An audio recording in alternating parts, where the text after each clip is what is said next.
Everyone welcome back to my channel. ಇವತ್ತು ಒಂದು breakfast ರೆಸಿಪಿಯನ್ನು share ಮಾಡ್ತಾ ಇದ್ದೇನೆ. ತುಂಬ ಸ್ವೀಟಾಗಿ ಸಾಫ್ಟಾಗಿ ತುಂಬಾ ರುಚಿಕರವಾದ ದೋಸೆ. ಇದು ಹಲಸಿನ ಹಣ್ಣಿನ ದೋಸೆನ ಮಾಡೋದು ಹೇಗೆ ಅಂತ ನಾನಿಲ್ಲಿ ತೋರಿಸ್ಕೊಡ್ತಾ ಇದ್ದೇನೆ. ಮೊದಲಿಗೆ ನಾನಿಲ್ಲಿ 1.5 ಕಪ್ ಆಗುವಷ್ಟು ಸೋನಾ ಮಸೂರಿ ರೈಸನ್ನು ತಗೊಂಡಿದ್ದೀನಿ. ನಿಮ್ಮ ಹತ್ರ ಯಾವ ರೈಸ್ ಇದೆ ನೀವು ಅದನ್ನು ಯೂಸ್ ಮಾಡಬಹುದು. ರೇಷನ್ ಅಕ್ಕಿನೂ ಯೂಸ್ ಮಾಡ್ಬೋದು, ಇಲ್ಲ ದೋಸೆ ಅಕ್ಕಿ ಸಹ ನೀವಿಲ್ಲಿ ಯೂಸ್ ಮಾಡಬಹುದು. ಇದನ್ನು ಚೆನ್ನಾಗಿ 2-3 ಸಲ ವಾಶ್ ಮಾಡ್ಕೊಳ್ಳಿ. ವಾಶ್ ಮಾಡಿಬಿಟ್ಟು ಇದನ್ನು ಒಂದು 3 ಗಂಟೆಗಳ ಕಾಲ ಇದನ್ನು ನೆನೆಸಾಕ್ತಾ ಇದ್ದೇನೆ. ಮಿನಿಮಮ್ 2 ಗಂಟೆ ಆದರೂ ನೀವು ನೆನೆಸಿಡಬೇಕು. ಇದು ನೆನೆಯೋಕೆ ಇಟ್ಬಿಟ್ಟ ಮೇಲೆ ನಾನಿಲ್ಲಿ ಹಲಸಿನ ಹಣ್ಣಿನ ಸೊಳೆಯನ್ನು ತೆಗಿತಾ ಇದ್ದೇನೆ. ನಾನು ಇಲ್ಲಿ 1 ಕಪ್ ಆಗುವಷ್ಟು ಹಲಸಿನ ಹಣ್ಣಿನ ಸೊಳೆಯನ್ನು ರೆಡಿ ಮಾಡಿ ಇಟ್ಕೊಂಡಿದ್ದೀನಿ. ಇದನ್ನು ಬೀಜ ತೆಗೆದು ಚಿಕ್ಕದಾಗಿ ಕಟ್ ಮಾಡಿ ಇಟ್ಕೊಳ್ತಾ ಇದ್ದೇನೆ. ಇದನ್ನು ಮಿಕ್ಸಿ ಜಾರಿಗೆ ಹಾಕೋದ್ರಿಂದ ಇದನ್ನು ಚಿಕ್ಕ ಚಿಕ್ಕದಾಗಿ ಕಟ್ ಮಾಡ್ಕೊಳ್ಬೇಕು. ಈ ರೀತಿ ಎಲ್ಲ ಹಣ್ಣುಗಳನ್ನು ನಾನು ಚಿಕ್ಕ ಚಿಕ್ಕದಾಗಿ ಕಟ್ ಮಾಡ್ಕೊಳ್ತಾ ಇದ್ದೇನೆ. ಇಲ್ಲಿ ಎಲ್ಲ ಹಲಸಿನ ಹಣ್ಣಿನ ಸೊಳೆಗಳು ಕಟ್ ಮಾಡಿ ಇಟ್ಕೊಂಡಂತಹ ಹಲಸಿನ ಹಣ್ಣಿನ ಸೊಳೆಗಳಿಗೆ ನಾನು 1 ಏಲಕ್ಕಿ ಹಾಗೆ ಸ್ವಲ್ಪ ತೆಂಗಿನಕಾಯಿ ತುರಿಯನ್ನು ನಾನಿಲ್ಲಿ ಹಾಕ್ಕೊಳ್ತಾ ಇದ್ದೇನೆ. ಹಾಗೆ ಸ್ವಲ್ಪ ಬೆಲ್ಲವನ್ನು ಹಾಕ್ಕೊಳ್ತಾ ಇದ್ದೇನೆ. ಬೆಲ್ಲ ನೀವು ಹೆಚ್ಚು ಕಮ್ಮಿ ಮಾಡ್ಕೋಬೋದು. ನಿಮಗೆ ಜಾಸ್ತಿ ಸ್ವೀಟ್ ಬೇಕಿಲ್ಲ ಅಂದರೆ ಸ್ವಲ್ಪ ಬೆಲ್ಲವನ್ನು ಸಹ ಹಾಕಿ ಮಾಡ್ಕೊಳ್ಬೋದು. ನಾನಿಲ್ಲಿ ಸ್ವಲ್ಪ ಜಾಸ್ತಿ ಬೆಲ್ಲವನ್ನು ಯೂಸ್ ಮಾಡ್ತಾ ಇದ್ದೇನೆ. ಹಾಗೆ ನೆನೆಸಿಟ್ಕೊಂಡಂತಹ ಅಕ್ಕಿ ಇವಾಗ 2-2.5-3 ಅವರ್ ಆಗಿದೆ. ನಾನು ಅದನ್ನು ವಾಶ್ ಮಾಡಿಬಿಟ್ಟು ಅದನ್ನು ಇದೇ ಪಾತ್ರೆಗೆ ಹಾಕ್ಕೊಳ್ತಾ ಇದ್ದೇನೆ. ಹಾಗೆ ಅದ್ರ ಮೇಲೆ ಸ್ವಲ್ಪ ಅರಿಶಿಣವನ್ನು ಹಾಕ್ಕೊಳ್ತಾ ಇದ್ದೇನೆ. ಅರಿಶಿಣ ಬಂದು ಸ್ವಲ್ಪ ಕಲರ್ ಬರೋದಕ್ಕೆ ಅಷ್ಟೇ. ನೀವು ಅರಿಶಿಣ ಬೇಕಾದರೆ ಹಾಕ್ಬೋದು, ಇಲ್ಲಾಂದರೆ ಸ್ಕಿಪ್ ಮಾಡ್ಕೊಳ್ಬಹುದು. ಹಾಗೆ ಕಲರ್ ಸಹ ಯಾವ ಬೆಲ್ಲ ಯೂಸ್ ಮಾಡ್ತೀರಾ ಅನ್ನೋದ್ರ ಮೇಲೆ ಸಹ ಹೋಗುತ್ತೆ. ಇವಾಗ ಇದನ್ನು ನಾನು ಮಿಕ್ಸಿ ಜಾರಿಗೆ ಎಲ್ಲದನ್ನು ಹಾಕ್ಕೊಳ್ತಾ ಇದ್ದೇನೆ. ಹಾಗೆ ಸ್ವಲ್ಪ ನೀರನ್ನು ಹಾಕಿ ನಾವು ಇದನ್ನು ಗ್ರೈಂಡ್ ಮಾಡಬೇಕು. ಸ್ಮೂತ್ ಪೇಸ್ಟಾಗಿ ಗ್ರೈಂಡ್ ಮಾಡಬೇಕು. ನೀವು ಇಲ್ಲಿ ನೀರು ಹಾಕಿಲ್ಲ ಅಂದರೂ ಅಡ್ಡಿಲ್ಲ. ಅಕಸ್ಮಾತ್ ರುಬ್ಬುವಾಗ ಏನಾದರೂ ಕಷ್ಟ ಆಗ್ತಿದೆ ಅಂದರೆ ನೀವಿಲ್ಲಿ 1-2-3 ಚಮಚ ನೀರನ್ನು ಯೂಸ್ ಮಾಡಬಹುದು. ನೋಡ್ಬೋದು ಎಷ್ಟು ನುಣ್ಣಗೆ ನಾನಿಲ್ಲಿ ರುಬ್ಕೊಂಡು ಬಂದಿದ್ದೀನಿ ಅಂತ. ಈ ರೀತಿ ನುಣ್ಣಗೆ ಇದನ್ನು ನೀವು ರುಬ್ಕೊಂಡು ಬರಬೇಕು. ನಾನು ರುಬ್ಕೊಂಡು ಬಂದಂತಹ ದೋಸೆ ಹಿಟ್ಟನ್ನು ಒಂದು ಪಾತ್ರೆಗೆ ಹಾಕ್ಕೊಳ್ತಾ ಇದ್ದೇನೆ. ಹಾಗೆ ಇನ್ನೊಂದು ಸಲ ನಾನು ರುಬ್ಕೊಂಡು ಸಹ ಬಂದಿದ್ದೇನೆ, ಅದನ್ನು ಸಹ ಇದೇ ಪಾತ್ರೆಗೆ ಹಾಕ್ತಾ ಇದ್ದೇನೆ.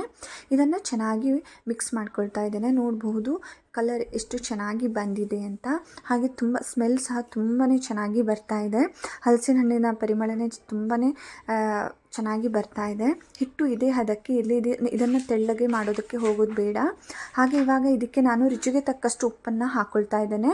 ಹಾಗೆ ಹಾಕಿಬಿಟ್ಟು ಇದನ್ನು ಮತ್ತೆ ಚೆನ್ನಾಗಿ ಮಿಕ್ಸ್ ಮಾಡ್ಕೊಳ್ತಾ ಇದ್ದೇನೆ.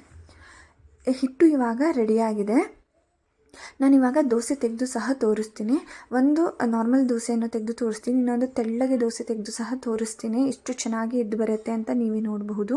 ನಾನಿಲ್ಲಿ ತವಾವನ್ನು ಸ್ವಲ್ಪ ಬಿಸಿ ಮಾಡ್ಕೊಂಡಿದ್ದೀನಿ. ಬಿಸಿ ಮಾಡ್ಕೊಂಡಂತಹ ತವಾನ ಫ್ಲೇಮನ್ನು ಲೋ ಮಾಡ್ಕೊಂಡಿದ್ದೀನಿ. ಹಾಗೆ ದೋಸೆ ಹಿಟ್ಟನ್ನು ಹಾಕಿಬಿಟ್ಟು ಇದನ್ನು ಸ್ಪ್ರೆಡ್ ಮಾಡ್ತಾ ಇದ್ದೇನೆ. ಸ್ಪ್ರೆಡ್ ಮಾಡಿದಂತಹ ದೋಸೆ ಹಿಟ್ಟಿಗೆ ನಾನಿಲ್ಲಿ ಸ್ವಲ್ಪ ಎಣ್ಣೆಯನ್ನು ಹಾಕ್ಕೊಳ್ತಾ ಇದ್ದೇನೆ. ಎಣ್ಣೆ ಹಾಕಿಬಿಟ್ಟು ಒಂದು ಲಿಡ್ಡನ್ನು ಮುಚ್ತಾ ಇದ್ದೇನೆ.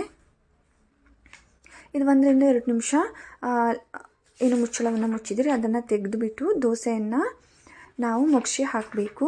ನೀವು ಈ ಟೈಮಲ್ಲಿ ತುಪ್ಪವನ್ನು ಹಾಕ್ಬೋದು, ಇಲ್ಲಾಂದರೆ ಇನ್ನೊಂದು ಸಲ ಮುಚ್ಚಾಕ್ಬಿಟ್ಟು ತುಪ್ಪವನ್ನು ಸಹ ಹಾಕ್ಕೊಳ್ಬಹುದು. ಈ ದೋಸೆಗೆ ತುಪ್ಪ ಬೆಣ್ಣೆ ಹಾಕಿಬಿಟ್ಟು ತಿಂತಾರೆ, ತುಂಬಾ ರುಚಿಕರವಾಗಿರುತ್ತೆ. ನೋಡ್ಬೋದು ಎಷ್ಟು ಕಲರ್ಫುಲ್ಲಾಗಿ ಬಂದಿದೆ ಅಂತ. ನಾನಿಲ್ಲಿ ತುಪ್ಪನ ಹಚ್ಚಿಬಿಟ್ಟು ಇದನ್ನು ಸ್ಪ್ರೆಡ್ ಮಾಡ್ತಾ ಇದ್ದೇನೆ. ಹಾಗೆ ಇದನ್ನು ಮತ್ತೆ ನಾನು ಸ್ವಲ್ಪ ಹಾಕ್ತಾ ಇದ್ದೇನೆ.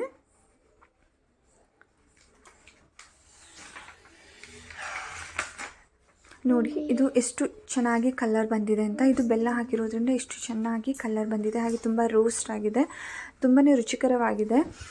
ನೀವು ಸಹ ಖಂಡಿತ ಮಕ್ಕಳಿಗೆ ಈ ರೀತಿ ಜಾಕ್ ಫ್ರೂಟ್ ದೋಸೆಯನ್ನು ನೀವು ಮಾಡಿಕೊಡ್ಬೋದು.